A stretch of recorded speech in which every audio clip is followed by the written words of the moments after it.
Welcome to One Broken Mom, a podcast dedicated to raising awareness of mental health, parenting, and self-improvement. I am the host, Ameé One Broken Mom is not a family show. It is meant for adults and contains sometimes adult language. The topics I cover can be serious and unsettling to people. However, I do have a sense of humor laced with a little bit of a punk rock attitude. So if you're interested in real talks about real stuff by real people so that we can all get better together, well, then you're in the right place, and so welcome.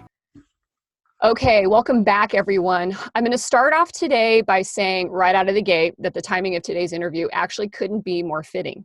And for those of you that are watching on YouTube, yes, I know I'm wearing a black t-shirt and that it doesn't work well in my studio with all of the black tiles that I have around me. But I feel like it's necessary for me to channel my inner strength and confidence that one gets from Joan Jett. And so since she is my idol, so I'm tapping into that activity girl. And if you don't know what that reference is, I will post a copy or a link to her video for that song on my page for the notes, and it'll explain everything. And so why am I trying to tap into that inner rock star and that queen? It's because my journey to recovering and healing from my childhood dysfunction started at an ending. And an ending with a person who changed me in many ways throughout our relationship. And through this change revealed in me all the parts of myself that were weak.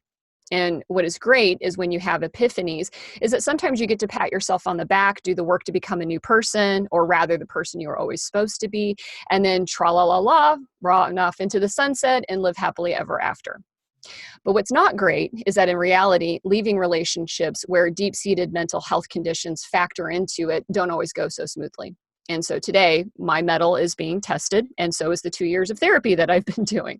But fortunately, I have with me Lara Currie, who is a self-proclaimed communication nerd and the author of the book, Difficult Happens: How Triggers, Boundaries, and Emotions Impact You Every Day. And she's going to talk with me today about how manipulators break through your defenses in the first place, because as most people wonder, and as a few of my guests who've been in relational abuse situations, we don't sometimes see it coming or always see it coming. And that's when we're in the throes of it, we wonder and ask ourselves, what the fuck just happened and how did I get here? And yes, that last question is complex, but hopefully Lara will teach us about some of the psychological manipulations a toxic person might use to worm their way into our lives. So welcome to the show, Lara. Hello. What an awesome introduction. Thank you so much. I'm excited to be here. Well, like I said, not going to make a lie about this. I'm excited you're here today too, but not for selfish reasons. I know it always feels selfish. And it's hard for me to not, get value out of being able to talk with amazing people like you. But genuinely, when I get emails from folks that actually listen to these shows, they hear a different perspective and a new insight. I mean, that's where my heart is full. And so I'm leaning into that today when we get done with this conversation. This is going to really help some people out there that have wondered how it is that it happened. Because, there's that guilt and shame that comes in of like, wow, was I just not smart enough to avoid this? Like, could I have done something better? And, we can't do that. We can't beat ourselves up. But it is kind of a way we are prone to do, it's a part of the inner script and the language that we have that we're healing out of our bodies. And so, having this conversation with somebody like you that's a communication specialist is going to hopefully take a little bit of that shame and that burn off of some people that found themselves tricked, So now you and I have some mutual overlap in many areas, which is working with people, and particularly in the professional world. So outside of One Broken Mom, I do work with business owners and, and women and stuff, of introducing the concept of how emotions influence us in many areas of our lives and why that's the case. Now, I've earned my experience through boot camp, and so what it feels like boot camp. And so where does your expertise in the field of communication actually come from? So it's very multifaceted. So I was born and raised in Seattle. I call myself a free-range child because both my parents were hippies, and they really believed that they raised you to 12, and then they've done their job. The rest is, there you go. We've done our best, And in the city at that time, it was becoming the Seattle it is now. When I was born and raised on Queen Anne, there were no stoplights. You could park wherever. You go up there now and you have to have a pass. There are stoplights everywhere, stop signs even. You knew everyone around you. There was a cult on Queen Anne called the Love Family, which was later shut down. And in my household, American Sign Language was spoken, as well as dysfunction was spoken. And I think the people out there who were raised in dysfunction know right away what that means. Mm-hmm. Meaning there was that elephant in the room, which we all became aware of as we grew and understood the unwritten rules. So I learned to communicate in many different ways, verbally, visually, by euphemisms.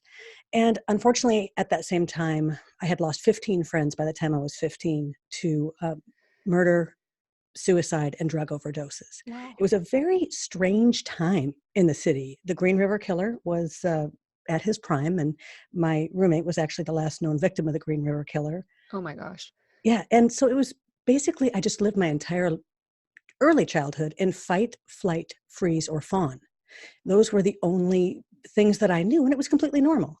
Don't get me wrong, there were moments of joy and happiness and all kinds of greatness in there too, but that was the baseline that sent me off to college to get a degree in mass communication, broadcast journalism, and history, where I went on to work in nonprofits. I worked in the public radio station, and I was just so darn curious. And then it was right also at the time of the demise of common journalism, right? What we know is journalism. They were starting to do soundbitey stuff, and investigative journalism, which was my passion, my bread and butter, was no longer paying the bills. And I'll never forget my boss sitting me down and running the numbers with me, because he kind of pitied me. He's like, here's this young woman just coming up wanting to be a journalist. And it turned out that I was making about $6.50 an hour for each piece that I produced. So I decided to jump into the nonprofit sector because they got tons of money, right? Oh yeah, so lucrative in the nonprofit sector. Yeah, not so much. That was great. I learned a lot of great soft skills, communicating with different types of people. And most nonprofits have individuals who are passionate about the nonprofit that they work for, because they are the demographic. So I worked with the Abused Deaf Women's Advocacy Service, and I worked with my mom's school. She was founding an interpreter training program called the American Sign Language Interpreter Training School of Seattle. That's a mouthful. I remember the day I said, Mom, you realize the acronym is ASLES, right? And they didn't change it. They just kind of rolled with it. She's so deaf culture. She's like, no, it's ASLIS. All right. That's funny. I can't unlearn that now. You know that. Yes. So from there, I went on to become a private investigator, where me and my bestie and business partner, who was an attorney, worked on lonely hearts cases and missing persons cases. And that fed that. And then, of course, the extinction burst of my marriage, which had lasted 26 years, kind of had me looking inward and looking at everything that I had been through. And through those experiences, I started to see patterns and habits, and I started to understand how the traumatic events from my childhood and the path had impacted me and influenced me. When I moved to the Tri-Cities, I feel like this is the longest introduction ever, so you can cut me off at any moment. We've got an hour. Keep going. Okay. So then, as I was on the couch and I told my mom, no, I'm just kidding. But I moved to the Tri-Cities with my now husband, and I became a guardian in the courts for high conflict divorces. And that is where I saw the amalgam of all the dysfunction I had ever experienced in front of me, playing out day after day after day, impacting these children and these next generations. I just became compelled to help people understand why we act and react the way that we do, so that we can stop the pattern of defensiveness that is crushing who we were all meant to be, Mm-hmm. Yeah, in a nutshell. Well, and like I said, I'm going to try not to make the show about me, but as you're talking about high conflict divorce and ending relationships, I mean, it defies logic when you see them in action and you're working through them, that it just rational thoughts, behaviors, everything goes out the window. And in high conflict situations like that, the way the systems are set up, I'm going to just like spit here for a minute, because, they are about, reacting defensively to a counterpoint position. And what you end up seeing, and what I'm witnessing and living with right now, is that structure, the way it's designed, is counter to when you're dealing with people that, have, again, a condition or have a thought process and a belief about themselves, that the more you push back, the more it incites and pushes you away from resolution. And yet that's the way the legal system is actually structured. That is the way people are taught to behave in that system. That is the, point, counterpoint, who makes the best defense, who has the best argument.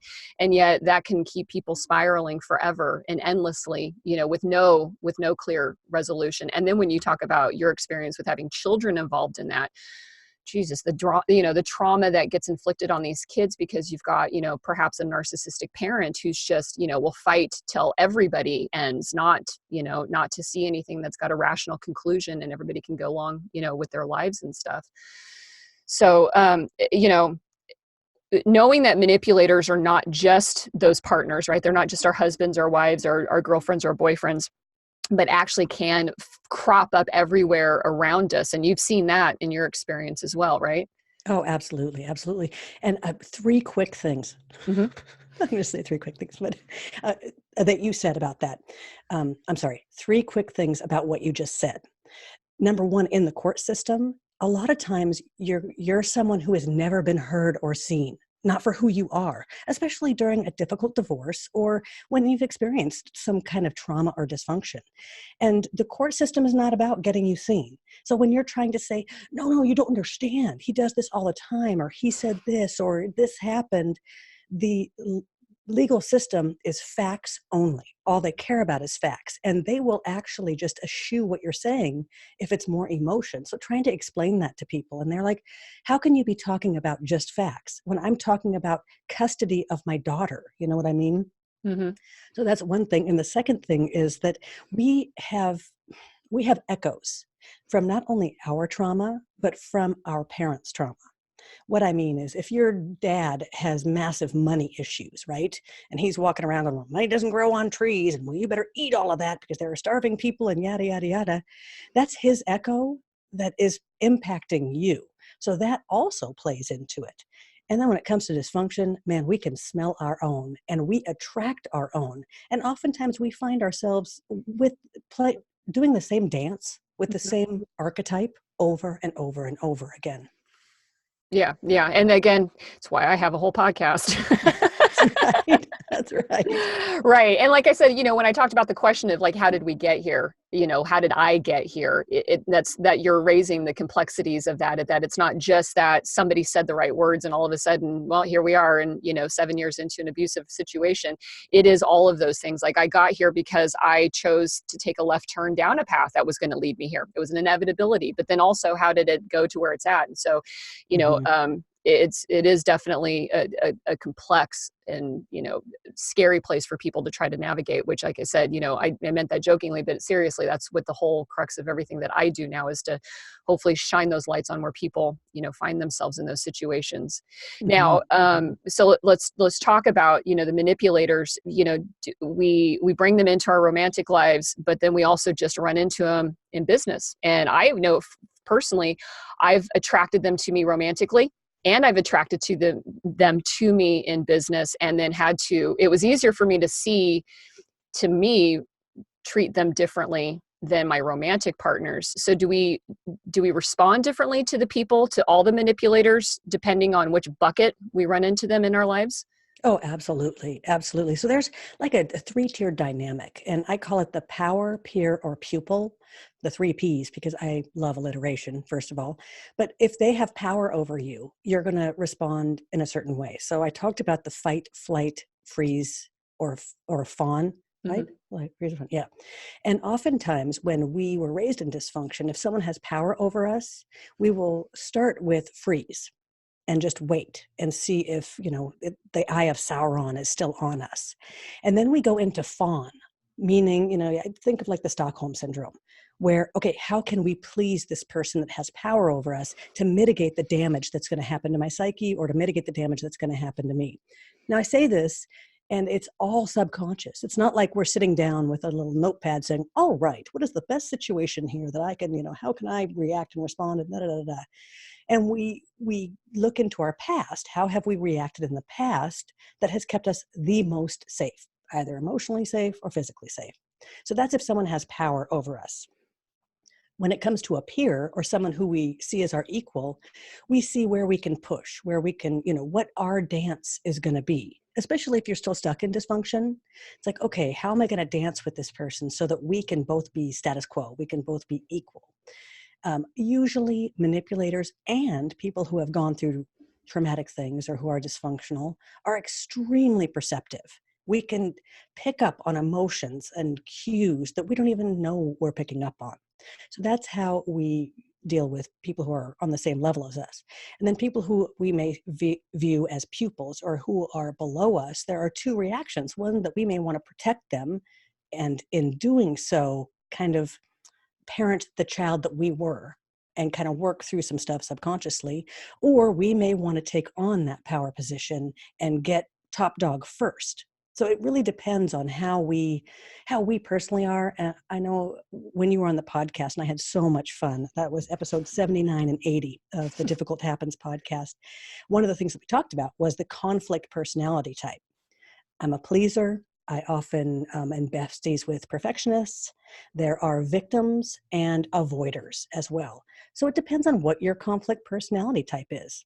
I'm a pleaser, so I have to watch my fawning response. Mm-hmm. So as soon as I find myself going to that, I have to say, whoa, whoa, whoa, take a break. What's going on here? Why am I feeling a need to please in this situation, or to give up something that I don't really want to give up in order to appease the situation? You got to take a little deeper look. Mm-hmm. Yeah. And, and you bring that because sometimes people don't recognize that, you feel strong and powerful, say in a business setting. And I've used this for, as an example where it's like, hey, this is my realm. I feel like this is where I have a sense of control and some certainty in my life. Mm-hmm. And so why then do I go into another situation and lose all of that? And that's kind of the weird zone that some of us, as we are, emerging out of a healing process, begin to see like, wow, I'm like jelly over here, but I'm like amazing over here. And then when people see you in amazing mode, they don't believe that jelly mode even exists, for you when dealing with manipulation or any other kind of conflict or stress or anything that you could be going on in a personal capacity. Yeah. Fawn is interesting. I've never heard anybody bring up a fourth, stress response, which is the fawning part of it. And then as you said it was like, yeah, that's a legitimate mode where your innate nature is maybe to fight or run, Mm-hmm. and yet doing nothing's not working. And then you roll into the fourth, which is I'm going to try to maintain this connection as much as possible in whatever capacity that I have to do, even if it doesn't feel like it's what I really want to do, which would be to tell somebody to like either fuck off or run away. Mm-hmm. So Mm-hmm. when did you arrive at that fourth response there? I'm not sure if I learned that. I'm a huge fan of dialectical behavior therapy, and I did some training with Marsha Linehan from the Linehan Institute at the University of Washington. Mm-hmm. I'm lucky enough to be in her program when she was just starting off. I know you're coming off your suicide prevention month. Yeah. Month. Mm-hmm. But I was with her when we were, I'm not sure how much I can ever divulge because my daughter's story is her story. Right. Yeah. But she struggles with some issues, and we were in the DBT program, which really saved her life. Because what I love about DBT is this is not the life you want, it's the life you have. How can you live it the best? Mm-hmm. And so it's really taught me a lot. And I think that it was first there that I heard about that fawning, and it really resonated so much. It's like, oh, that's what's kept me alive all these years. Right. Massive skills at being able to please other people. No wonder my conflict personality type was pleasing. But I think it was in DBT, and it might have been in CBDT. One of the acronyms. Yeah, right. Yeah. And actually, that's one of the guests I'd like to have to talk about DBT and stuff like that. So I'm... she's on my bucket list. Are you kidding? Yeah. Yeah, right. I know, right? Okay, so let's talk about when you and I explored the topic to get on here, you actually referred to it as micro-boundary violations, which sounds frightening. Boundary violations are obvious. The guy's coming across the moat and trying to break through the walls of the castle, but micro-boundary violations feels a little bit more insidious. And so just tell us all, what's a micro-boundary violation? It's those little things. So if you have a manipulator in your life, think back. Think about the little things. Oh, are you going to wear that shirt? No, that's cool. Oh, are you going to drive? I'd feel more comfortable if I was driving. It's the little tiny things that chip away that are unwritten. My grandma used to call it sideways talk. It's like, if you got something to say it. Don't come sideways talking at me. It's those little tiny things. You don't want to stay late, but it's just one project. It's just one, thing. I have a friend of mine who it was always the carrot that's always coming. It's like, no, if we can just get through this one thing, then it's going to be so much better. Oh no, if I could just get to this next promotion, it's going to be so much better. It's always one thing. Like you said, when someone comes and steals our purse or punches us in the face, forget about it. Usually people raised in dysfunction, we got this, right? Yeah. But when someone, you can kind of understand, well, they do need me. They want me to stay late, or, they need the help on this. And, well, this shirt really doesn't look the best on me. And yeah, I do talk too much at parties. It's those little tiny things that chip away and open the door for a narcissist or a manipulative person to rewrite your history, to rewrite your narrative, because they're starting to change the color of what you see. They're tinting your glasses to make them rose color. And they are the most dangerous boundary breaches of all. Okay. And so you've thoroughly scared us all. Um, so what are some of these psychological tactics? You've given a few examples and stuff, but, what are some more of these ways that these violations can actually happen? We can talk about first in the bucket of the personal relationship, because I think that's the space we all feel the most vulnerable, and probably the one where most of us need to start there, because our personal relationships, like you mentioned, like I've mentioned before on the show as well, are surrogates of the parental relationships that we had, and all the amazing ways and all the terribly shitty ways, that parental relationship was. So, it seems obvious that if somebody, puts down your shirt, a little bit, that you'd be like, either I agree or I don't agree, but there's got to be a little bit, more kind of finessing and nuancing that manipulators use. So what are some of those things that they might do? So I love that you use that example. What triggers me will not trigger you. Mm-hmm. That's why, instead of giving examples of what's been triggering to me, because none of it might resonate with other people, I want to check some internal triggers. Do I feel less than? When I'm around this person, do I feel like I need to do something or be someone in order to impress them? Do I feel like I'm lucky to be around them? Do I feel like I'm losing myself? Do I feel like I sometimes embarrass myself around this person? Do I leave feeling like, just feeling bad about myself? Yeah, that's a trigger. Something is being triggered inside of you, and it's so subconscious, it's so deep that you're not even aware of it. That's how they get in. Manipulators are extremely intuitive. They know what you are defensive about. Basically, you're giving them the playbook, and it's not your fault, especially if you have not done a lot of self-help or a lot of personal development, or you're not 70. You have experiences in life, and it's these experiences that make you who you are. So the very first thing you need to do to see if you've been triggered, or if someone is breaching your micro boundaries, is check in. What does your body feel like at this moment? Mm-hmm. How are your shoulders? How is your jaw? What's your stomach doing? Are you slouching? What do you feel like? Well, you might have been triggered by someone breaching your boundaries and not even know it. Mm-hmm. I've used my example. Mine's here in my chest. Like my chest tightens really quickly. And when I've worked with other people too, that was one of the most life-changing things for me, is what you just described there, which is note the body. Mm-hmm. Because we don't, we tend to overlook the body at all and not feel and your start body to tune keeps in. The score. Yeah. Oh yeah, exactly. And so I'm glad you brought that up again, that to go there first, so that when that comment, whatever it is, whether it's your t-shirt, the color of your hair, the fact that you want to work late, if it's an instant body reaction, there's your trigger, and to check yourself there. And to give you an example, I'm a magnanimous person. I'm a very outgoing person. I used to be on TV as a reporter, for crying sakes. I can't see that. I don't understand you. That makes no sense to me. And then I found myself the very first day that all three of my kids were in school full time. And I went to the Bellevue Art Museum because I was so excited. I'm like, okay, I'm not teaching and I don't have the kids at home. I'm going to go do something for me. And I was looking at a piece of artwork, and someone came close to me, and I held my breath. And I realized that I'm going to gasp because I haven't breathed. I need to move away from this person and this artwork so I could breathe. Oh my God.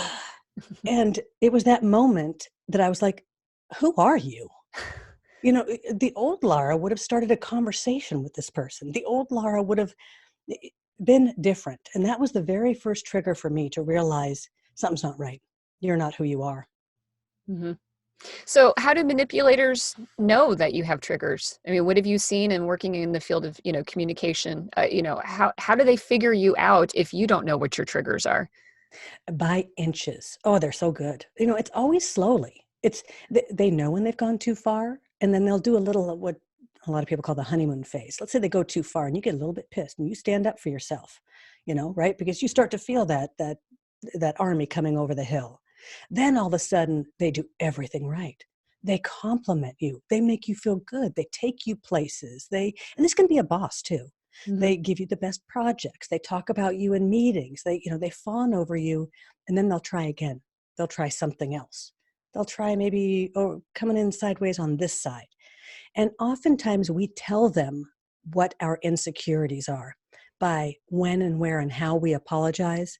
Oh, I'm so sorry I'm late. I should have set my alarm. All right, take note, we've been waiting for you, even if you're a minute late, right? You're telling them what your insecurities are, even if they're little tiny things, So watch what you apologize for. And also watch the information that you give to someone you don't know. Oh, I didn't even get dressed this morning. I'm so embarrassed. I was mowing the lawn and I was just going to stop in and drop this off. I actually said that yesterday. That's why that's top of mind. They don't care what I look like. I'm dropping off goods to be donated. Who cares?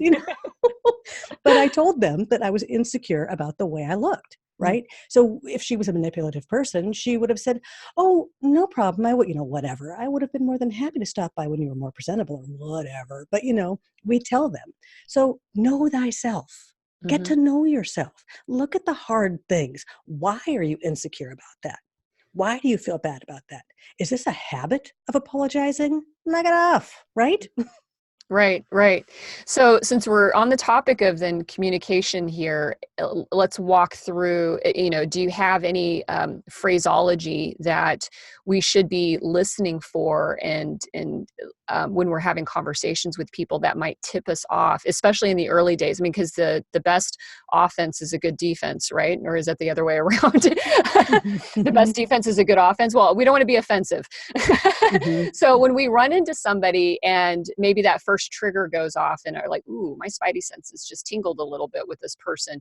How can we begin to turn the switch on and become more perceptive? And what kinds of things should we be looking for? And what kinds of behavior should we be listening and observing or listening for? Oh, there's so many. The manipulators are as varied as a Pantone color sheet. But who what your flavor du jour is, right? So I'll just use my flavor du jour. When someone comes to me and they need help, they're talking about whatever it is.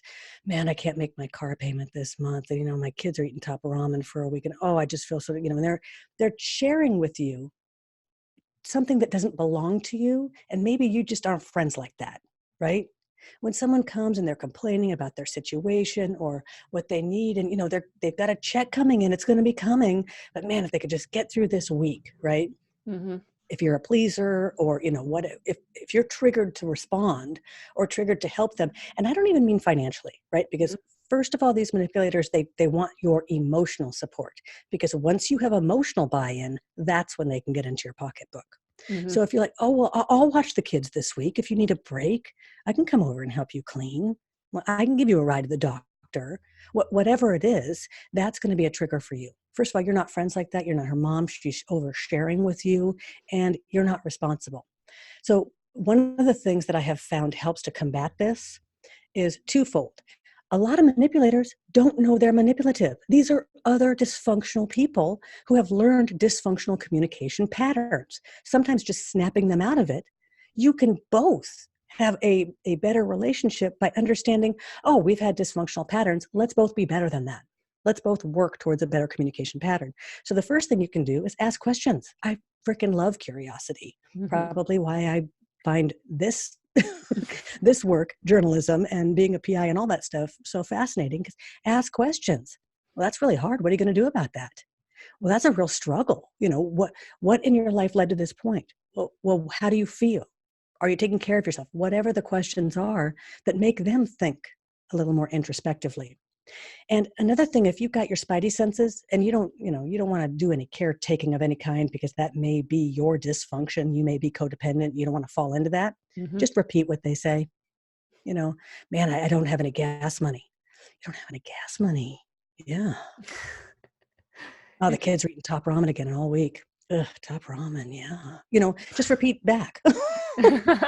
You're acknowledging what they've said. You're not shutting them down, but you're also not buying in. You're not playing. Right, right. And that's actually, the example that you use is we've talked about money disorders on the show before. And what I now know is that when that's the lead in, that I am possibly dealing with somebody who has severe money disorders and financial enmeshment issues, and knowing that myself, and you talk about getting to know yourself is a great defense against this kind of stuff. One of the things that I discovered through my own healing process was my financial enabling. And then when it was like, oh my gosh, so now not only am I recognizing a disorder in somebody else earlier, like, oh yeah, no, this is a person that I need to stay away because they're going to financially drain me.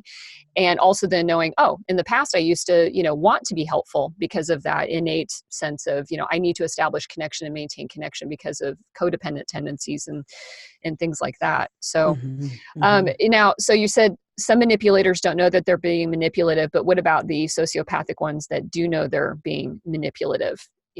How do they kind of like ride through life a little differently in terms of how they engage and try to violate, our boundaries?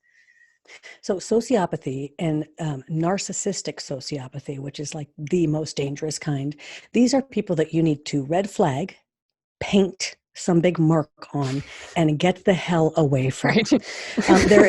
Right. There is no point in practicing your new communication skills or your self-protection or saying, hey, let's test my boundaries around this guy.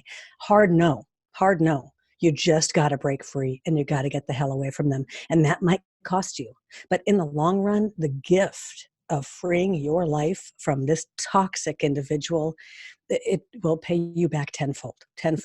I mean, I myself have walked away from things that other people would say, how could you walk away from that? How could you, why didn't you just stay? Why didn't you just suck it up? Why didn't you just poison them?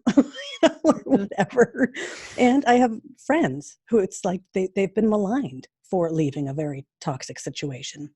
And yet they and myself have never been happier in my life. Was the road bumpy? Did I have moments on the floor, your naked bathroom moments? Yeah. I earned those moments. They made me who I am now. And man, I got decades left of joyous living. So when it comes to the narcissist and the sociopath, bye-bye. Well, and what I think too that's important is lying matters, and I think that that's one thing that, I wish that I had placed a greater sense of urgency. And I, admit this, that I accommodated a lot of untruthfulness in my relationship. I overlooked it. I tried to manage it. And I freely admit that I got the life I deserved. And I don't say that as a victim-y thing, but, when you are confronted with a fact, which is, God, this person, like half the time you can't trust any of the shit that's coming out of his mouth. But okay, maybe I can change him.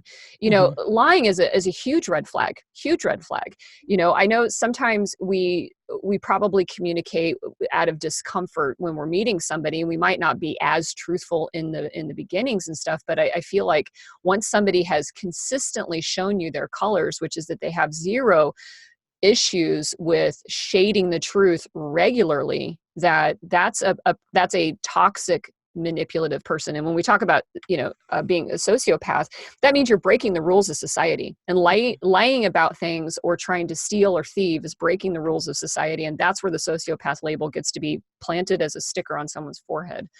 You are so right. And just because maybe you're a pleaser, maybe you're a perfectionist, maybe you're an avoider or a victim, and you just, well, they didn't really mean that. What they meant was because they're struggling. Don't make excuses for other people. Stop it, right? And don't make excuses for yourself. If you find yourself lying to your mom about your boyfriend, or, well, I didn't invite him because, or he can't make it because, you're lying. So why are you lying too? That's such an important point. I'm so glad you brought that up. Well, we're talking about microboundary violations, right? So Mm-hmm. you have that little bit of a violation which can occur when you catch a manipulator in a lie, and then they come back with a suitable, yeah, it's okay, kind of response, or they have an excuse that you allow yourself, to accept, you know. Yeah, yeah. It's that triangle. It's that dance. With my ex, it was this consistent triangle, and I remember when I started to predict it, and I used to call it out. I'd be like, "Oh, there it is. There's number three," because it would always start with rage or anger. How dare you? I work all that, and all this kind of stuff. It would start with this anger, and then when that didn't work, you're so right. I need help. Can you help me? Let's go get, da da da da. It's that commiserate. You're right. We're in this together. And then it would go to the what are you talking about? I don't know what you mean. What do this innocence, this I don't know. It was this triangle that turned into a circle that just rolled down the hill, getting bigger and bigger and bigger. And that is the same triangle it's the dysfunction triangle, but that dance that you do with someone when they lie, if they get caught, they get angry and blame you, or they're like, oh, you're so right. Or they're like, what are you talking about? I don't know what you mean. So watch out for that triangle and the patterns that in the relationships that you all have. Right. And I will tell you, I have to tell you, like every time I hear about that they go from, the problem to remorse to, this disbelief. Mm-hmm. I never got the middle part in my relationship. It never went from rage to, oh my gosh, I'm so sorry. Yes, let's do this. Please don't leave me. It went from rage to gaslighting. And so Mm-hmm. I always sit there and go, there are some people out there that never actually feel badly about it. And that was one of the biggest struggles for me emotionally was, it makes sense, air quotes around, it makes sense when you have to go that dance back and forth between he loves me, he hates me, he loves me, he hates me. I found myself in a situation where it felt like he just always hated me and I stayed. Mm-hmm. Mm-hmm. Which is devastating, to sit there and go. So I'm always like, well, I could see why somebody, if he apologized, we would be in this like forever. But So let me ask you a question. please. How long did you stay once you started to wake up to when you left? Another 2 years. Okay. I want your listeners out there to understand. So I was in a relationship for 26 years. I remember when my oldest was 8, and it was the make or break point. And he said to me, I don't even like you. You disgust me. And I said, well, I don't even like you either. So what are we going to do about that? Mm-hmm. And once I said that, he realized, oh shit, she might leave me. So he worked extra, extra hard. Fast forward until I'm taking that daughter to college. That's when I finally left. So I want everyone out there right now to understand, yeah, we's woke. We're over here going, yeah, check us out. Look at all these things we've learned. Oh, we're so wise. It took us a long time to get there, and it will take you as long as it will take you, and you are exactly where you need to be. So hold yourself in grace, because for some people, it's over the course of an evening that they're like, what? Hell no, and they're out. And for other people, I was 19 when I met my husband. He was 34. It was a grooming that took years that I could not wake up from. Other people, they may be like, oh, this is the second frickin' narcissist that I pulled towards myself. Oh, I'm going to get faster at this. I just want your listeners to know, you know what, wherever you're at, it's exactly where you need to be. And we got you, sister. Well, thank you for saying that too. And because I have no problems with admitting that if my kid's dad, and I've mentioned this before, if my kid's dad had not said, I no longer want to be the custodial parent, you have to step into that role and bring the kids into your home. And if that hadn't been the catalyst to break that relationship, I would still be in the relationship. I Mm-hmm. absolutely know it. But I didn't know how to get out of it, but I looked at my kids going, well, I don't think he wants them, my partner. So and I do want my kids, though I'm willing to say yes to them. And I know that this is going to end the relationship. And even then I still didn't want the relationship to end, but it ended because that was an inevitability of it. But if that little thing hadn't happened, there's no doubt I'd still be in this. I wouldn't be where I am today. And I would still be fighting my way, wondering what the hell's going on, and miserable and sick and, Which is so important. This is critical for your listeners, I think. It is in hindsight that things become clear. It's, it's an old adage, hindsight's 2020, but it's true. Take a look at anything. So if you want to start to figure out, okay, I hear you. I'm trying to get better. I want to do this. Take a small win. Take a conversation, a situation that you overcame, and look back to move forward. What was the situation? What triggered you? What was the outcome? What would have been the best possible outcome? What would have been the worst outcome? How did you not make it a worst outcome? Okay, take that lesson, apply it to the next, look back, journal, give yourself kudos for where you are now and what you've learned so far. You're listening to this podcast, so obviously you're on your journey to self-awareness, right? Mm-hmm. Yep, absolutely.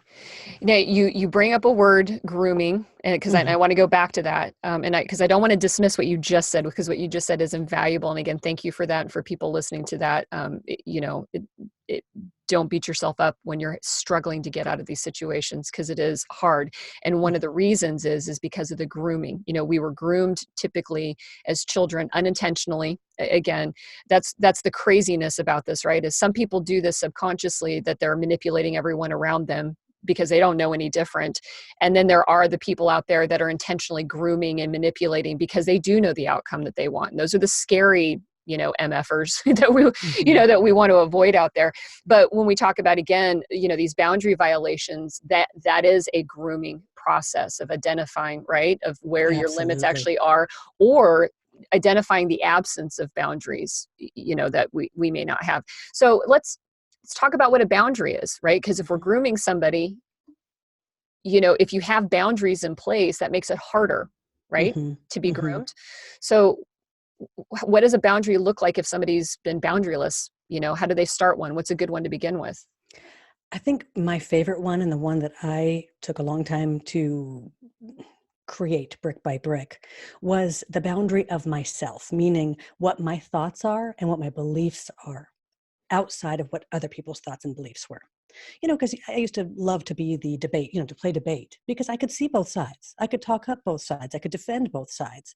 But when I started to take a line, like, this is what I believe, and it's different than other people, and I could defend it in a respectful way, I started to build those internal boundaries. And when I stopped bullshitting and lying to myself, and it was just the little tiny things, like, it could be spending money. Because looking back, I realized that I used to spend money as punishment, because I don't even know why. I think money was definitely one of his things. So if I find myself at Nordstrom's again, shopping for things that I don't really even need, it's like, all right, that's a boundary breach of myself. This is not who I am. So what am I doing? I've breached my own boundary. And that can sometimes be the scariest. That can sometimes be the hardest to look at. Now, instead of shopping, put in alcohol, put in drugs, put in smoking, put in sex. We all step over our own boundaries at some point in our life. Do you know you shouldn't be drinking as much and you are? Do you know you shouldn't be sleeping with this guy and you are? Do you know you shouldn't be XYZ? Whatever it is, put your drug of choice in there. If you are overstepping your own boundaries, you know what? Forgive yourself, hold yourself in grace, and do one thing today to put a brick down, to build that boundary back up again. So I would start with self. I would start with your own boundaries, your own internal boundaries. Because that's really, that's our defense mechanism against these micro boundary violations, right? Yeah, they're the pillars. Yeah, that you have to have in place in order to be able to, because part of this is, I feel like there's a two-way street here. One is you're getting to know who you are as a person. You're getting to know where your weaknesses, your strengths, your opportunities are, all that. That's going through a therapeutic process or a really deeply, deeply reflective self-help process.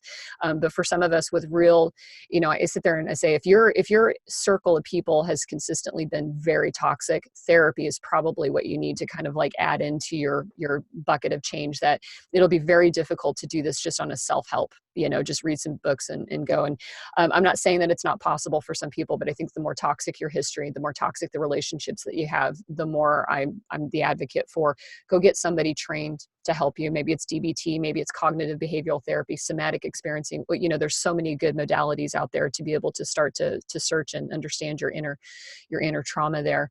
Absolutely. It's almost like the difference of growing your own food and having your own food and harvesting your own food, or going to a restaurant.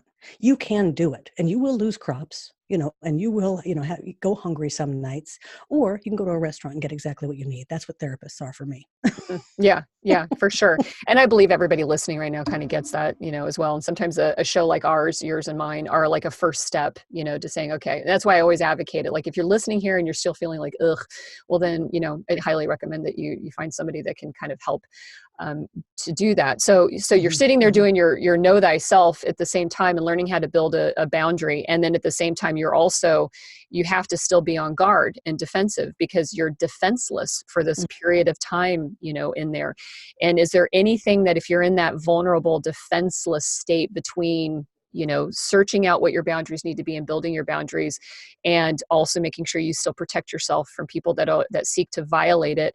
I don't believe that crawling into a cave and coming out a year later is really the answer. We have to live with both. Do you have any recommendations for that kind of uncomfortableness of that in-between period for somebody?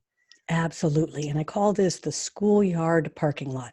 So when you're teaching your kids how to drive, you take them to the school parking lot, right? And you put up the cones and you get them to learn how to go back up and XYZ. Well, you can do this safely. Practice holding firm boundaries with people who don't matter at all and do it in a safe way. Okay, let's say you go to Safeway. Let's say someone says, "Hey, sweetie, can you move over?" "Did you just call me sweetie? I find that offensive. Please don't call me that. My name's Lara. I'd be happy to move over." That's a safe way to practice those boundaries, right? Sorry, that was a total deaf interaction that I just did with you.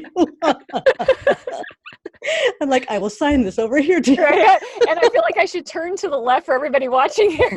Or no, wrong way, this way. Right. It's all the codex of communication, right? Yeah. It's when I have certain thoughts, it's like, okay, this is an American Sign Language thought. So I think that in ASL, and this must be how people who speak other languages do. Right. That's the beauty of neuroscience right there and neural pathways when they just get written in and they just become that subconscious, right? Yeah. Totally rote. Yeah. But you can also do that in, in any way, with the teller, with someone you don't know. It's safe. It's safe. And here's what I want you to know. The first couple times it comes out, you heard the way I said it. It was smooth. It was, "Hey, don't talk to me like that." No, it's going to come out like this. No, don't you talk me like that. Don't like it. It's going to come out and sound stupid, right? That's the practice. Say it out loud. First, start in your mirror. Now, don't overlook this step because you may understand it cognitively. Yes, that makes total sense. Practice it. Sometimes no, nope, nah, does not come easy. Right? We got to practice those things. Right. Exactly. Yeah. Because once you're triggered, you're not thinking cognitively, you're thinking emotionally. And that tends to just totally wash us for a moment until we're able to pull back, where practice definitely makes, a lot of sense. So speaking of practice, you actually work professionally with helping people understand communication difficulties that they have in teams and companies and things like that. So talk a little bit about that facet of your life and how you take this experience and help other folks with understanding how to communicate better with one another. Absolutely. A lot of people don't understand that their frontline staff is the most critical to the work that they do. I work with people in high stress, high stakes fields like the law, real estate, nurses, doctors, believe it or not, churches, people who their clientele comes to them already triggered. And if your frontline staff or your staff in general doesn't understand how to recognize a triggered reaction, what the different conflict personality types are, what the different communication styles are, visual, verbal, kinesthetic, the different types, the ways that we communicate, and different word cues. People will tell you what they're triggered about, just like, you will tell a narcissist what you are insecure about. So once the people, on your staff or who are having some communication struggles, understand some core concepts, not only will they communicate better, but they will create raving fans of their clientele because they'll feel heard. We all just want to be heard, right? So I love doing trainings with different people in high stress, high stakes fields. It can really change their business and change their life in the way that they interact with people. Oh, absolutely. I can imagine. And like I said, my own experience, starting off just as a business coach with a lot of mostly solopreneurs. So not larger organizations like you're used to working with, but just, I call them kitchen table businesses, men and women that are starting a company and they're the only employee, Hmm. and they're sitting there trying to figure out how to navigate the business world. And oftentimes, when you coach people consistently and you're not seeing results the way they want, and also the way you would expect, you find yourself then going down the pathway of understanding what's really happening inside of you. Like what are we really dealing with? Are we dealing with insecurity? Are we dealing with money disorders? But Hmm. why is your bottom line flattening out and you're not making money? Well, let's talk about your expenses and why do you feel motivated to buy things like that? And and so you taking it at a bigger, at the bigger piece and looking at the larger companies that are implementing it. And I know it's been for the people that I've worked with and spoken with about this on this topic of understanding how our behaviors and our emotions do trigger us, in ways that we don't think about, has really shaped a lot of people and really began to get them looking at different experiences, in a whole Hmm. nother set of different color glasses, I guess, so to speak. So Hmm. you have a website. The link will be in the podcast notes, which is difficulthappens.com. You have a Facebook page and you have a podcast show. Let's I talk about some do. of the topics that you cover because they are awesome. Thank you. Thank you. I talk about all things difficult, how to say no and mean it, what to say when you don't know what to say, what you do when you disappoint someone. I have a whole series on manipulative behavior and how to combat it. And actually, Interesting. I- Good I'll give follow up to you, this one here, everyone. I'll give you the URL. It's difficulthappens.com/manipulate. Okay. Manipulative. I'll get it too. Ah, perfect, perfect.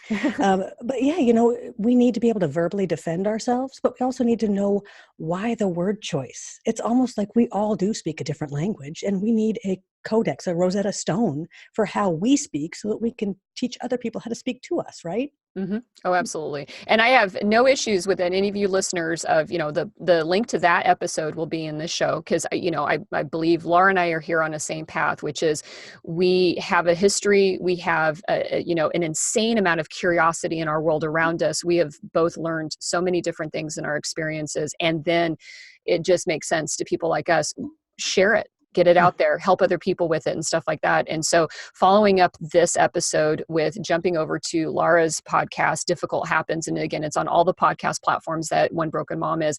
And then go to that episode so that you can get more of the tactical follow up to what our discussion is. I think that would be invaluable for everybody. So I know that when we start to notice our triggering, that these violations are happening to us. I know personally I deal with chronic illness related to triggers and stresses that come from boundary violations and the manipulation that goes with it. And so it can be just exhausting. So do you have any advice on how do you care for yourself as you're trying to navigate through this? Because some manipulators we can get away from and some of them we can't get away from them. They're part of our lives in some capacity or, another. So what would you just say to somebody that is experiencing, these micro boundary violations and need to take care of themselves? I would say no matter what, schedule it, get out, have some time alone with yourself. And self-care is kind of popular right now. There's so many different ways to self-care. It's a massage, it's a facial, it's a whatever it is for you. I know you and I were talking once and I'm like, you know what, if I can just watch some Judge Judy with cigar and a whiskey, I'm fine. That's the way that I'm like, hey, life is good. I'm on the back patio, everything is wonderful. Whatever self-care means for you, make sure that you implement some form of self-care. Hmm. I agree with that. Yeah. And mine is, and it sounds like it's a negative thing, but man, sometimes I just sit on the couch and I veg out on Criminal Minds or Vampire Diaries or Supernatural, which I know you and I Oh, both share that yeah. love. I love it. And, it fills my tank up and I just do it until I feel like I'm whole again and then ready to charge on. And no, it doesn't sound like a healthy way of doing it, but it works for me. And I Absolutely. know thyself, right? So Exactly. awesome.